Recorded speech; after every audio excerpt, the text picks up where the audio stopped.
अस्सलामुअलैकुम metric class students. आज हमारी मैथ्स की 28 क्लास है इंशाअल्लाह।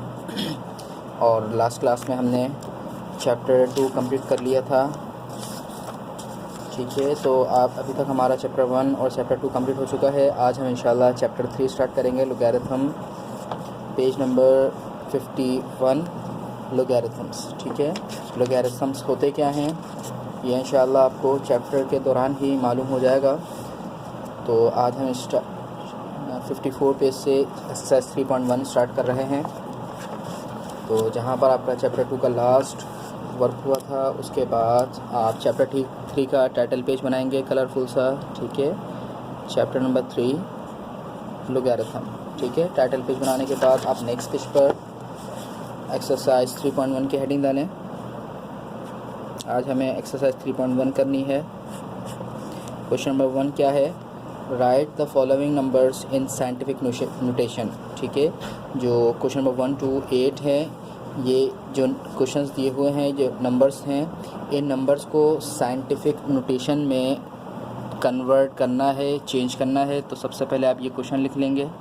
ठीक है, right the following numbers in scientific notation. इसके बाद क्वेश्चन नंबर 1 कॉपी कर लेंगे, 68.75। Solution start. इस वक्त ये सिंपल नंबर है, सिंपल फॉर्म में है। ये जो क्वेश्चन है, इस क्वेश्चन को करना क्या है, सिर्फ़ और सिर्फ इसकी फॉर्म चेंज करनी है और इसको साइंटिफिक नोटेशन में कन्वर्ट करना है, चेंज करना है। गौर से देखें किस तरह होता है। सबसे पहले क्वेश्चन कॉपी करेंगे, 68.75।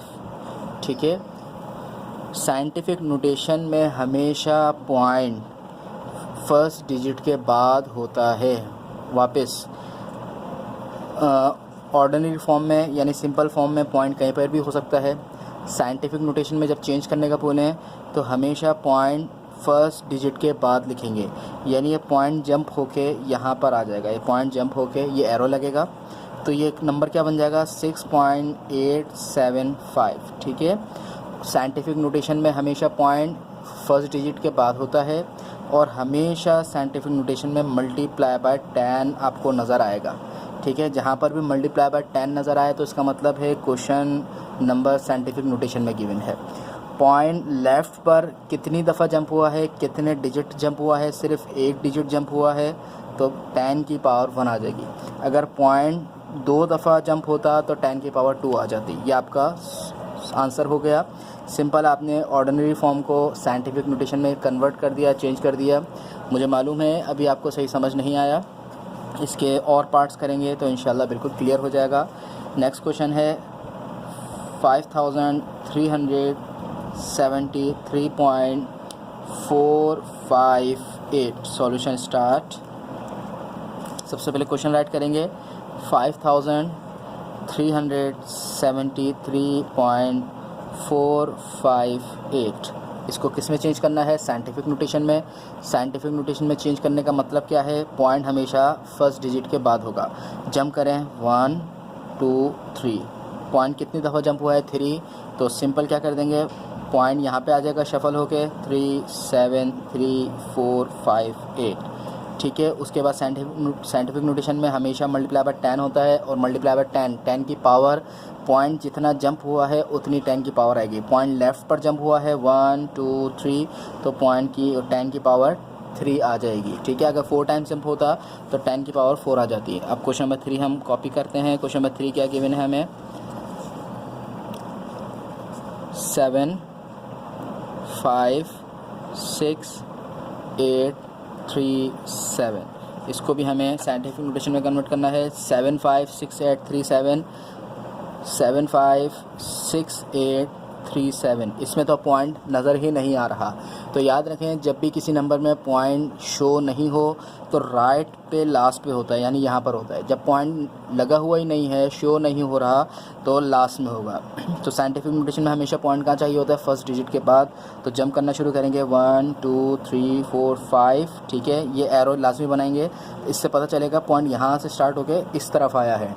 तो 5 टाइम्स जब 5 जंप हुए 1 2 3 4 5, तो क्वेश्चन किस तरह बन जाएगा? 7 पॉइंट यहाँ पर आ जाएगा। 5 6 8 3 7 और साइंटिफिक नोटेशन में हमेशा मल्टीप्लाई बाय 10 लिखते हैं।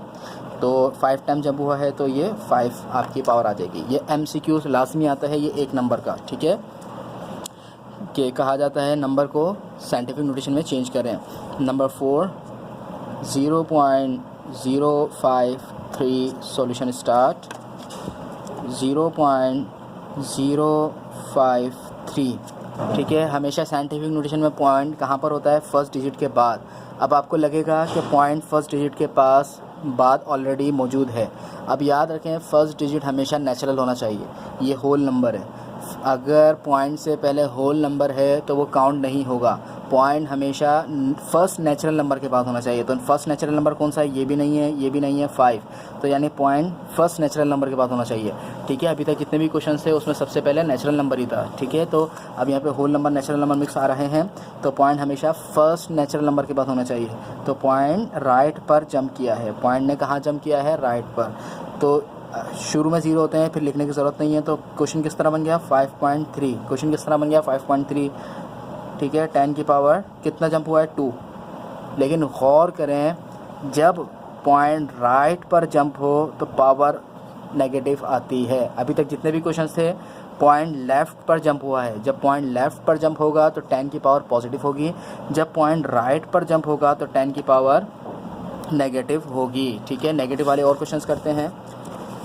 क्वेश्चन नंबर 5 जल्दी से कर लेते हैं। क्वेश्चन नंबर 5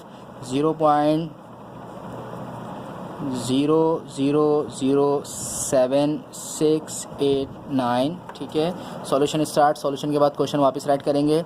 उसके बाद पॉइंट फर्स्ट नेचुरल नंबर के बाद होना चाहिए 1 2 3 4, ठीक है। यहाँ पे एरो बना देंगे तो क्वेश्चन किस तरह हो जाएगा हमारा 7.689 मल्टीप्लाई बाय 10। 10 की पावर कितनी आएगी, 1 2 3 4 4। पॉजिटिव नेगेटिव नेगेटिव, शाबाश, क्योंकि पॉइंट राइट पर जंप हुआ है। क्वेश्चन नंबर 6 लिख लेते हैं। क्वेश्चन नंबर 6 क्या है, 7 1 2 3 4 5 6 0 है, 1 2 3 4 5 6, ठीक है। सॉल्यूशन स्टार्ट, सॉल्यूशन के बाद क्वेश्चन रिपीट करेंगे। अब देखें पॉइंट तो है ही नहीं, तो पॉइंट नहीं है तो हमें अभी क्या रूल बताया, पॉइंट लास्ट पर होगा। 1 2 3 4 5 6 7 पॉइंट लगाने की ज़रूरत नहीं है तो क्या पॉइंट के बाद 0 काउंट नहीं होते, ठीक है। तो 7 पॉइंट यहीं पर ही है, लेकिन पॉइंट के बाद 0 0 थे इसलिए पॉइंट भी शो नहीं किया, 0 भी शो नहीं किए। कितने जंप किए हैं, 1 2 3 4 5 6। तो 10 की पावर 6 आएगी। पॉजिटिव आएगी नेगेटिव आएगी, शाबाश, पॉजिटिव आएगी क्योंकि पॉइंट लेफ़्ट पर जंप किया है, ठीक है। पॉइंट अगर लेफ़्ट पर जंप करे तो पावर पॉजिटिव, पॉइंट राइट पर जंप करे तो पावर नेगेटिव।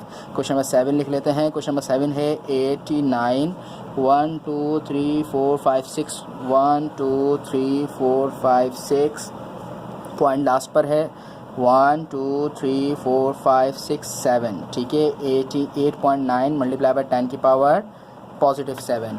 लास्ट में क्वेश्चन नंबर 8 कर लेते हैं। क्वेश्चन नंबर 8 क्या है हमारा, 0.1 2 3 4 5 6 7 1 2 3 4 5 6 7 लास्ट 15, ठीक है।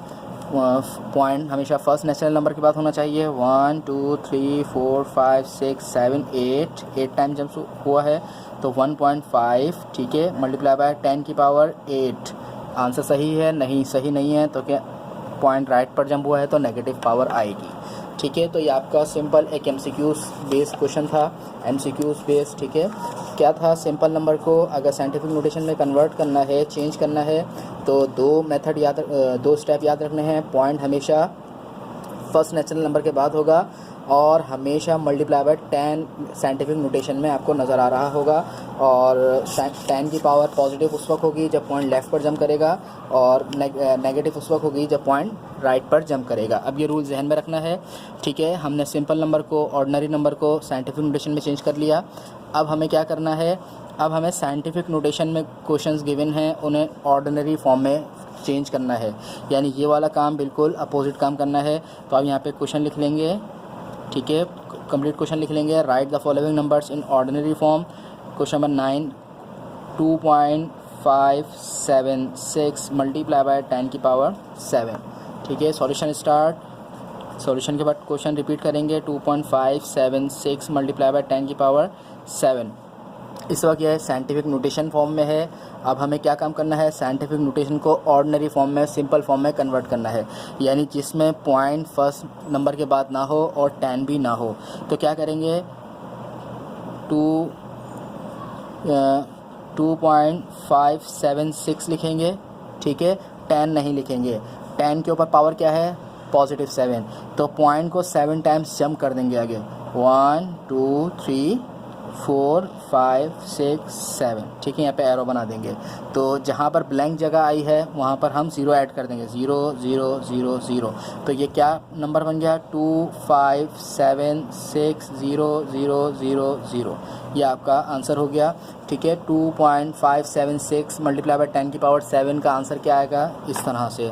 अभी आगे और करते हैं, इंशाल्लाह और क्लियर हो जाएगा। क्वेश्चन नंबर 10, क्वेश्चन नंबर 10 आपको क्या गिवन है,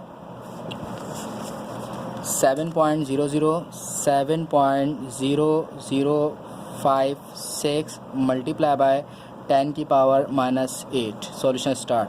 7.0056 मल्टीप्लाई बाय 10 की पावर 8। तो हम सबसे पहले क्वेश्चन लिख लेंगे, 7.0056 मल्टीप्लाई बाय 10 की पावर -8। उसके बाद क्या करेंगे, 7.0056, 10 हटा देंगे, ठीक है।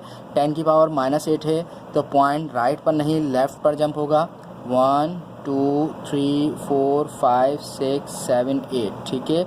तो जो ब्लैंक जगह है वहाँ पे 0 लिख लेंगे, 1 2 3 4 5 6 7। तो किस तरह का क्वेश्चन बन गया हमारा, पॉइंट यहाँ पर आ गया, पॉइंट 1 2 3 4 5 6 7 0, 1 2 3 4 5 6 7 0, बाकी ये नंबर लिख देंगे 7 0 0 5 6। जब पॉइंट शुरू में आ जाए तो हमेशा 0 एक तरफ अपनी तरफ से लगा देते हैं, ठीक है, आपने छोटी क्लासेस में पढ़ा होगा ये। इसके बाद क्वेश्चन नंबर 11 कर लेते हैं, कोई मुश्किल नहीं है, सिर्फ MCQs बेस क्वेश्चंस हैं ये। 1.3 मल्टीप्लाई बाय 10 की पावर -9, ठीक है, मैं डायरेक्ट काम कर रहा हूँ। सॉल्यूशन के बाद क्वेश्चन रिपीट करेंगे, उसके बाद क्या करेंगे, 1.3 लिखेंगे, मल्टीप्लाई बाय 10 हटा देंगे, और -9 है तो पॉइंट राइट पर जाएगा, लेफ़्ट पर जाएगा, लेफ़्ट पर जाएगा, शाबाश। तो 1 2 3 4 5 6 7 8 9, यहाँ पे एरो बना देंगे, ठीक है, यानी पॉइंट यहाँ से स्टार्ट हो गया, इस तरफ गया है। तो ब्लैंक स्पेस में क्या लिख देंगे हम, 0 0 ऐड कर देंगे, 0 0 0 0 0 0 0 0, यानी कितने 0 हो गए, 1 2 3 4 5 6 7 8, पॉइंट आ गया यहाँ पर 1 2 3 4 5 6 7 8, उसके बाद 1 3, ये आपका आंसर हो गया। पॉइंट शुरू में आ गया तो यहाँ पे 0 ऐड कर देंगे, ठीक है। इसके बाद जल्दी से क्वेश्चन नंबर 14 भी कर लेते हैं, sorry question number 12। Question number 12, 1 multiply by 10 की पावर 13। सॉल्यूशन स्टार्ट, ठीक है। सॉल्यूशन के बाद क्वेश्चन रिपीट करेंगे, 1 मल्टीप्लाई बाय 10 की पावर 13। उसके बाद क्या करेंगे, 1 एज इट इज़ लिख देंगे, 13 यानी पॉइंट जंप करना है। 1 का तो पॉइंट नज़र ही नहीं आ रहा, नज़र नहीं आता तो यहाँ पर होता है, ठीक है। पावर पॉजिटिव है तो पॉइंट राइट पर जंप करेगा, 1 2 3 4 5 6 7 8 9 10 11 12 13, ठीक है। तो कितने 0 आएंगे, 1 2 3 4 5 6 7 8 9 10 11 12 13, 13 0। तो क्या आंसर हो गया, 1 2 3 4 5 6 7 8 9 10 11 12 13, 0 यहाँ पर आ गया तो लिखने की ज़रूरत नहीं है, तो इसका आंसर कुछ इस तरह से होगा, ठीक है। तो हमने क्वेश्चन नंबर 1 to 8 तक हमने ऑर्डिनरी फॉर्म को साइंटिफिक नोटेशन में कन्वर्ट किया, चेंज किया, और क्वेश्चन नंबर 9 to 12 को scientific notation to ordinary form में हमने चेंज किया। अब एक क्वेश्चन दिया हुआ है आपको 13, ठीक है। ये क्वेश्चन इंपॉर्टेंट नहीं है लेकिन आपको सिर्फ एक्सप्लेन कर रहा हूँ। The measure of the diameter of the moon is 3500 kilometre after converting it into centimetres, right it in scientific notation, ठीक है। सॉल्यूशन स्टार्ट, क्वेश्चन लिखेंगे, उसके बाद सॉल्यूशन स्टार्ट करेंगे, स्टेप बाय स्टेप काम करते हैं। सबसे पहले उन्होंने क्या दिया हुआ है, डायमीटर ऑफ मून, ठीक है। तो हम यहाँ पे लिख देंगे डायमीटर ऑफ मून किलोमीटर के हिसाब से, यानी अगर किलोमीटर से बात की जाए तो मून का डायमीटर कितना है, 3500 किलोमीटर, ठीक है। अगर किलोमीटर में बात की जाए तो डायमीटर का मून का डायमीटर कितना है 3500 किलोमीटर। इन्होंने कहा है सबसे पहले after converting it into centimetre, सबसे पहले इनको सेंटीमीटर में कन्वर्ट कर लें। ठीक है, किलोमीटर को सेंटीमीटर में कन्वर्ट करने से पहले हम किलोमीटर को मीटर में कन्वर्ट करेंगे। तो क्या लिखेंगे, diameter of moon in metre, सबसे पहले मीटर में कन्वर्ट करेंगे। किलोमीटर को मीटर में कन्वर्ट करने के लिए आपको मालूम होना चाहिए 1 किलोमीटर में 1000 मीटर होते हैं। तो किससे 1000 से मल्टीप्लाई कर देंगे, किससे मल्टीप्लाई कर देंगे 1000 से। तो क्या आंसर आ गया, कैलकुलेट कर लेंगे तो कुछ इस तरह का आंसर आ जाएगा। ठीक है, तो ये मीटर में आंसर आ गया। यानी अगर डायमीटर ऑफ मून की मीटर में बात की जाए तो कितना, इतना मीटर है उसका डायमीटर। लेकिन क्वेश्चन में क्या है कि उनको सेंटीमीटर में चेंज करना है। अब मीटर को सेंटीमीटर में चेंज करेंगे तो क्या लिखेंगे, diameter of moon in centimetre. अब सेंटीमीटर की बात हो रही है तो मीटर को सेंटीमीटर में कन्वर्ट करने के लिए आपको मालूम होना चाहिए 1 मीटर में 100 सेंटीमीटर्स होते हैं। तो 3500000123 हैं। ठीक है, मीटर को सेंटीमीटर में कन्वर्ट कर रहे हैं तो 100 से मल्टीप्लाई कर देंगे। मीटर को सेंटीमीटर में कन्वर्ट करने के लिए 100 से, तो क्या आंसर आ जाएगा 50 तो इसके और 20 इसके। ये किस में आंसर आ गया, सेंटीमीटर में। ठीक है, सेंटीमीटर में आंसर आ गया।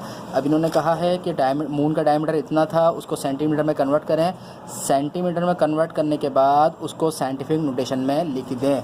अब देखें साइंटिफिक नोटेशन काम कहाँ पर आती है। अगर मैं बार बार इतना लंबा लिखूँ तो कितनी मुश्किल होगी मुझे। अब देखें साइंटिफिक नोटेशन में कन्वर्ट कर रहा हूँ। इसका पॉइंट यहाँ पर है 1 2 3 4 5 6 7 8। तो इसका आंसर क्या होगा 3.5 मल्टीप्लाई बाय 10 की पावर -8 +8, लेफ्ट पर आई तो +8। ठीक है, सेंटीमीटर। यानी diameter of moon in centimetre इतना सा है। यानी इतनी लंबी डिजिट्स को इन्होंने शॉर्ट कर दिया। तो अब आपको मालूम हो रहा होगा साइंटिफिक नोटेशन कहाँ पर यूज़ होती है। आपको मालूम होगा, आप फिज़िक्स में पढ़ेंगे मैट्रिक में कि अर्थ का वेट कितना है। तो अर्थ का वेट केजी में निकाला उन्होंने। ठीक है, साइंटिस्ट ने। तो अगर केजी में लिखते तो वो तो पूरा पेज भर जाता 0 लगाते। तो उन्होंने 0 की जगह 10 की पावर यूज़ की है। तो यानी बड़ी डिजिट्स को, बड़ी काउंटिंग को साइंटिफिक नोटेशन में लिख दें तो आसान हो जाता है। ठीक है, तो इस एक्सरसाइज का लास्ट क्वेश्चन कर लेते हैं हम 14 क्वेश्चन सॉल्यूशन। ठीक है, तो 14 क्वेश्चन में आपको क्या कहा गया है, the temperature of the centre of the sun is इतना सेंटीग्रेड। ठीक है, यानी अगर सन के सेंटर का हम टेम्परेचर देखें तो वो इतना सेंटीग्रेड है। तो हम यहाँ पे लिख लेंगे अब क्वेश्चन। ठीक है, किस तरह लिखेंगे, क्या गिवन है हमें, temperature at the centre of the sun. ठीक है, आप इसी लाइन में लिखिएगा, थोड़ा शुरू से स्टार्ट कर लिएगा। ठीक है, ये एक ही लाइन का काम है। कितना है 15000000 सेंटीग्रेड, डिग्री सेंटीग्रेड। यानी इतना डिग्री सेंटीग्रेड है। इन्होंने सिंपल कहा है, इसको किसी में चेंज नहीं करना, बस क्या करना है साइंटिफिक नोटेशन में चेंज करना है। यानी सेंटीग्रेड को किसी फ़ारेनहाइट वगैरह में चेंज नहीं करना, बस डायरेक्ट इसको साइंटिफिक नोटेशन में चेंज करना है। तो हम यहाँ पे लिखेंगे temperature of the centre of the sun. ठीक है, यहाँ पे पूरा लिख लेंगे हम। उसके बाद क्या करेंगे, इसको साइंटिफिक नोटेशन में चेंज करेंगे। पॉइंट लास्ट में है 1 2 3 4 5 6 7। ठीक है, 1.5 मल्टीप्लाई बाय 10 की पावर 7 डिग्री सेंटीग्रेड। ठीक है, यहाँ पर आप temperature of the sun of the temperature at the centre of the sun लिख लेंगे। तो ये आपका आंसर हो गया। यानी आपको क्वेश्चन नंबर 13 और क्वेश्चन नंबर 14 में इसकी एप्लीकेशंस बताई हैं कि साइंटिफिक नोटेशन हम यूज़ कहाँ पर करते हैं। तो जितनी भी बड़ी वैल्यूज़ आ जाएं उनको हम छोटी सी जगह में लिखने के कैपेबल हो जाते हैं। हम ये एबिलिटी हमारे पास आ जाती है कि हम बड़े बड़े डिजिट्स को छोटी सी जगह में लिख सकते हैं। तो आज हमने चैप्टर 3 स्टार्ट किया और एक्सरसाइज 3.1 स्टार्ट की। क्वेश्चन नंबर 1 to 8 तक हमने ऑर्डिनरी नंबर को साइंटिफिक नोटेशन में चेंज किया। नहीं समझ आया तो वापस रिपीट करें वीडियो। और क्वेश्चन नंबर 9 to 12 हमने ऑर्डिनरी साइंटिफिक नोटेशंस को ऑर्डिनरी फॉर्म में चेंज किया। और फिर हमने क्वेश्चन नंबर 13 और 14 में इसी के बारे में कुछ एप्लीकेशंस पढ़ी कि हम ये चीज़ अपनी डेली रूटीन में कहाँ यूज़ कर सकते हैं। तो ये यहाँ तक काम करें और मुझे चेक कराएँ। अस्सलामु अलैकुम वरहमतुल्लाहि वबरकातुहू।